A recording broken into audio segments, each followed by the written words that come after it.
citizen, and humbled by the commitment that those of you who are taking the oath have made.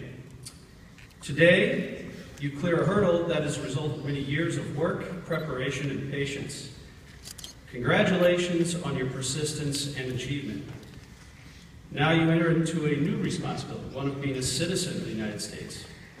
With that said, I respectfully submit several pieces of advice I believe that will help you make the most of your new responsibility.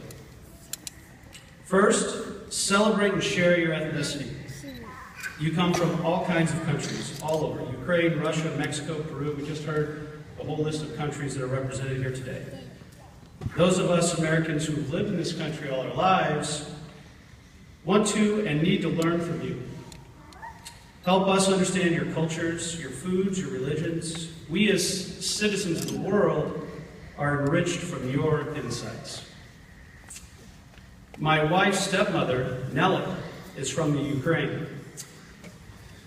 When she entered into our family, she insisted that we have a traditional Ukrainian dinner for Thanksgiving. We eat authentic Russian recipes and talk over dinner. And I find food a great way to share discussions about culture and hear stories, because we're always asking where these foods come from. What are the stories about your family traditions? I never asked or even thought about having a Ukrainian Thanksgiving, but because an immigrant came into our family and insisted that we try some of her culture, I've made all the better.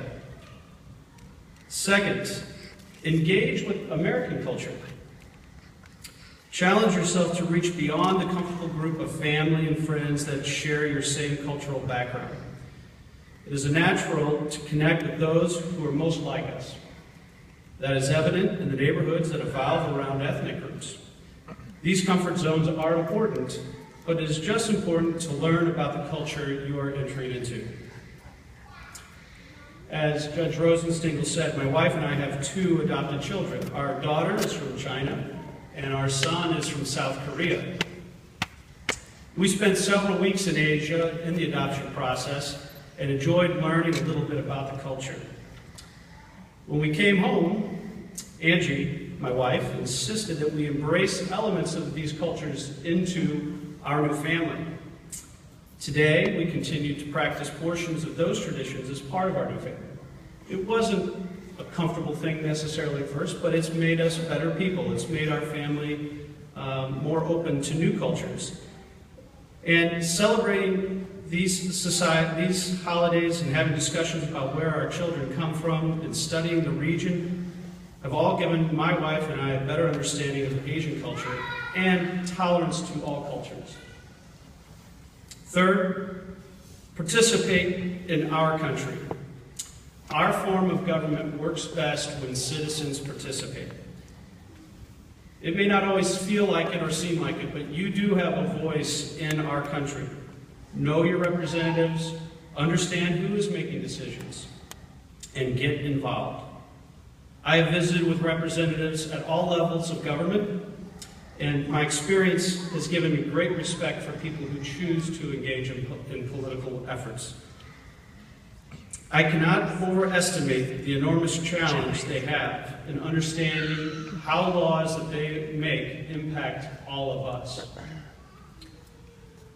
My responsibility is to work as hard as possible to help them understand how the rules they're making affect me.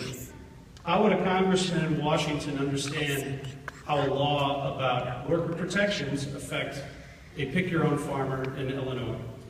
If I don't tell them, they don't know. It's important to get involved so that the rules are made in an intelligent form. Your perspectives as new immigrants, new citizens rather, are very important to our representatives. But unless you speak out, they may not understand that perspective.